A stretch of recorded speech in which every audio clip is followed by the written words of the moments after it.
Welcome to the Crazy Chicken People podcast. If you're crazy about chickens, then you're in the right place.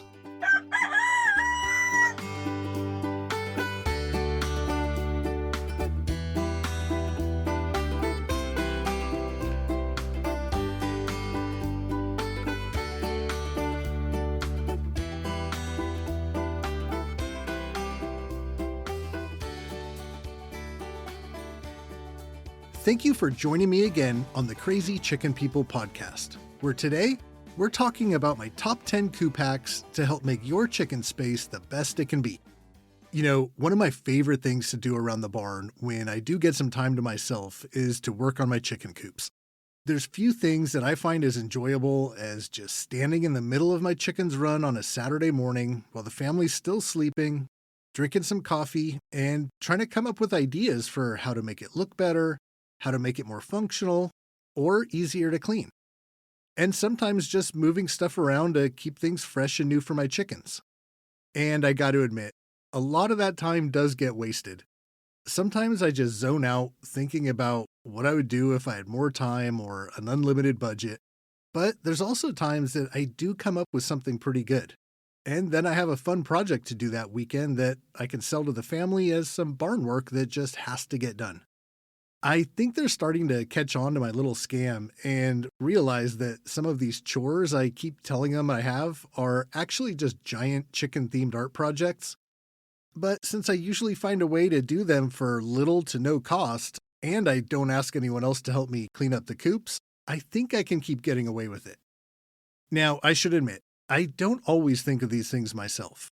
And I spend probably way more time than I should looking at other people's little chicken hacks and DIY projects on Facebook or Pinterest.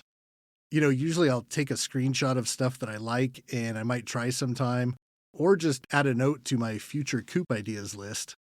And as I was going over some of these just last weekend when I finished up a modification I had done to my feeders, looking to see what thing I should start next, and I thought it would make a good episode to do a top 10 list of what I thought are a good combination of easy to do, inexpensive, and just make things a little bit better for your chickens. Now, some of these are right from my own imagination, or tweaking something that I saw somebody else do. And some are just things I saw and ended up on my list of things to try. But I do think they can all be helpful, so let's get into it. Starting with number 10, using tarps and pallets around your coop. And I know what you might think, like, oh, you want my coop to look like an urban campground from under the freeway. I don't. But I do like to save money by using things that I either already have around or can get really cheap. And I've used pallets for way more things than I thought I would have without making it look like a bunch of junk in my chicken yard. I've used them for temporary barriers, building nesting boxes. I built this little 3-walled space using a few smaller pallets that I had, and that helps keep my water shaded in the summertime. It's light enough that I can spin it around and adjust it to wherever the sun's shining. And to keep it from looking junky, I just slapped some paint on and hung a little tin chicken sign on it. That probably would have cost me like $40 or $50 in lumber to build, but the pallets were all free. You can lean a couple of them against each other and screw them together to make a little pallet tent to provide some shade. Or if you have some low spots in your run, you can use these to provide some dry ground in the rainy season. Now, tarps are a little harder to make look good, but if you're in need of a temporary roof, it's a lot cheaper than building a structure. When I was struggling with chickens who refused to sleep inside, I was able to just hang a tarp up to keep those rebels dry and out of the wind. In the summertime, you can hang them up to block out where the sun shines at the hottest part of the day. And one I just saw recently, you know those heavy-duty tarps that have one side that's like silver and really reflective? You can use that shiny side to reflect heat away from your chickens during the summer. You could tie one over the roof of your coop to help keep it a little cooler, or hang it on the west wall of your run to reflect away the late afternoon sun. I know tarps and pallets may not be the prettiest thing to put in your coop, but if you're in a pinch or just want to save some money, they can give you some options until you figure out a more permanent solution. Okay, number 9 is a hanging feeder. And I do know that hanging feeders have been around for a long time, but that's not exactly what I'm talking about. When we first got chickens, the classic style feeder that we've all seen hundreds of is the one I was using. I put it up, and within a few days, our chickens had knocked that thing all over the place, and feed was going everywhere. They even managed to untwist it one time so that the entire thing spilled out. That's when I had enough of that and just started putting that feeder on a block. And about the same time, I noticed that the mice started coming around. Now, having that feeder hung up at a height that worked for the silkies wasn't really keeping the mice out anyways. Those things can jump way higher than anything that size has business jumping. But I've been battling feed-stealing mice ever since. But now, the tables have turned. I mentioned a while back how I really liked using those big feeders by Little Giant, the ones that hold 25 to 35 pounds of feed. And at first, I thought the mice couldn't get up in those. I thought they were too high, but I was wrong. And one evening, as I was hanging out in the chickens' run as they were all going to bed, I guess I scared the mice that were in there because I saw this avalanche of them just pour out. It was gross. I mean, it made me feel bad that my chickens were having to put up with that. So that night, I started brainstorming again about how to keep the mice out. And what I came up with was so simple, it kind of made me mad for not doing it sooner.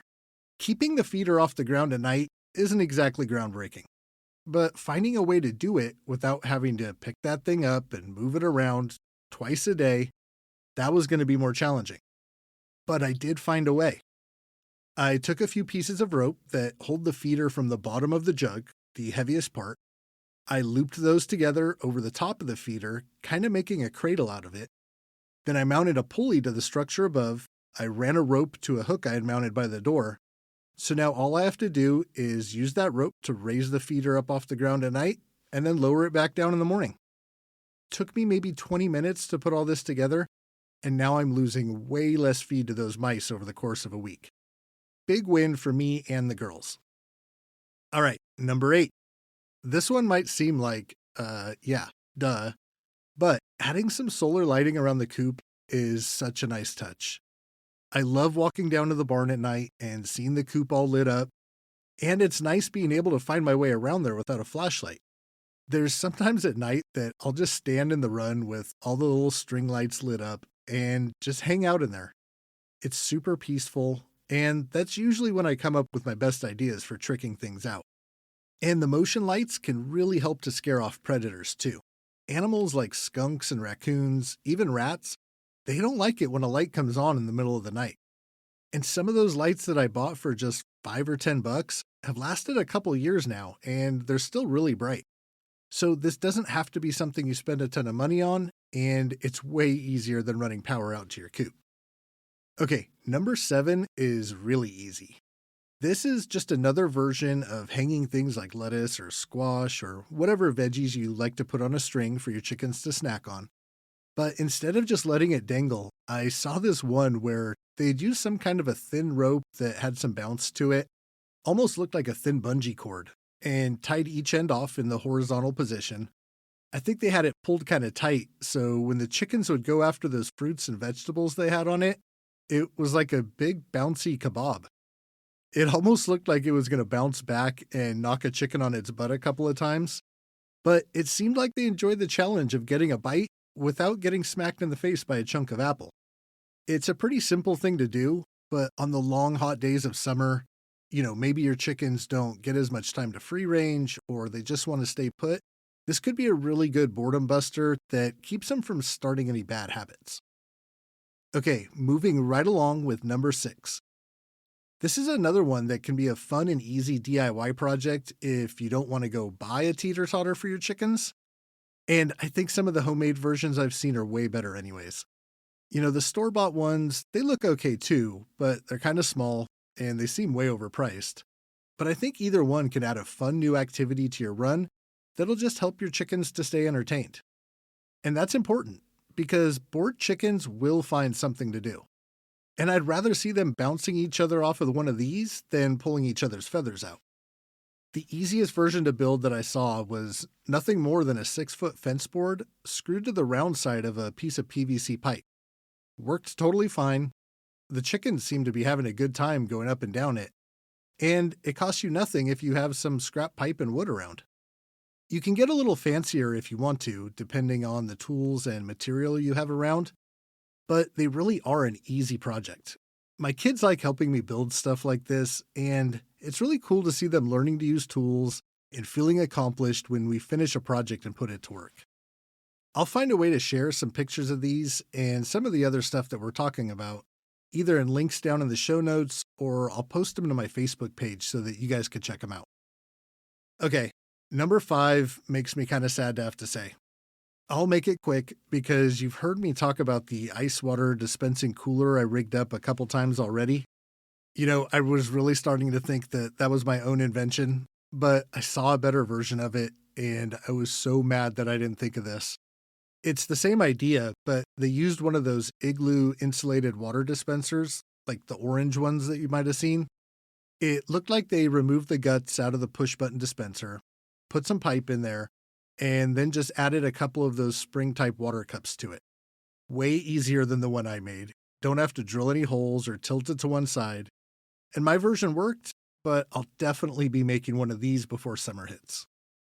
Okay, number 4 is using reflective bubble insulation inside of your chicken's coop. Now, if you don't live in an area that gets extreme heat or cold, then this one might not matter so much to you. But where I'm at, we get weeks at a time of temperatures over 100 degrees. So I got to do whatever I can to help keep those coops cooled down. And this stuff is perfect. It can be a little pricey if you try to insulate the walls and everything else, but you can get a roll for 30 or 40 bucks that'll cover the underside of most small to medium-sized coop roofs. And from what I read about its insulation rating, it says this stuff can reflect as much as 90% of the heat that would have come in otherwise. I don't know exactly what that means to the overall temperature of the coop, but it's got to be a lot better than just a bare metal roof radiating heat down into that space. And even if it keeps it just a few degrees cooler, that's a big deal during a heat wave. And if you live in extreme cold, well, you already know how important good insulation is. And while I don't think a coop needs to be heated, you definitely still want to keep as much warmth in there as you can, and this can be easy to install in a coop that's already built, but not insulated. This can be a big upgrade for your coop that your chickens will definitely appreciate when the weather isn't so nice. All right, number 3. This one is going to be pretty much free to do if you have a little bit of wire fencing around to use. The 2x4 no-climb is probably the best. You just don't want the open area to be too large or everything will fall out. So you take that section of fence, and you probably only need about 5 feet or so. Wire the ends together and kind of round it out, and then fill that up with rocks to make a little stone column. Now make sure to have it where you want it when you start, because you can't really move it once it's filled up. But I saw these done in pairs. They were probably about 4 feet apart, and they had 2x4s that were slipped into the fencing while they were filling them with rocks to make roosting bars. I saw another one where the roosting bar was down low, and another 2x4 was spanned across the top with a piece of metal roofing on it, and that provided some shade or protection from the rain to anyone using that spot to hang out. Really simple little project to do.